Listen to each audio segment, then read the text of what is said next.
So hello বন্ধুগণ, hear me with my Fascino.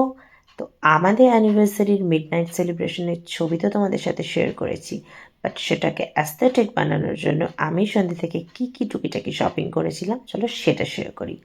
Rose always glows, তাই শুরুটা হয়েছিল রোজেস দিয়ে।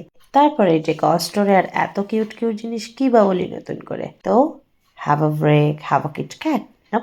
মি টাইমের জন্য সুইচ অন করলাম একটা ক্যাফেতে। আর আমার কাছে সুন্দর ফ্লেভার্ড লাল চায়ের থেকে ভালো রিফ্রেশমেন্ট আর কিছুই হয় না। সাথে নিয়েছিলাম কমফি চিকেন চিজি স্যান্ডউইচ। তো পেট পুজোর পরে আমার ভাইটাল কাজটা ছিল দিদির বাড়ি থেকে মিডনাইট কেকটা কালেক্ট করা। এটা ছিল একটা বেন্টো কেক। এটা তো ভালো ছিলই, আর আমাদের ইভিনিং সেলিব্রেশনের যে বড় কেকটা সেটাও কিন্তু দিদির কাছেই অর্ডার করা ছিল, যেটা দিনের দিন আমরা ডেলিভারি নিয়েছি। And that was OG. Review কিন্তু আমি অলরেডি শেয়ার করে দিয়েছি। আরও দু একটা কাজ ছেড়ে বাড়ি ফিরতে ফিরতে অলমোস্ট 10টার বেশি হয়ে গেছিলো।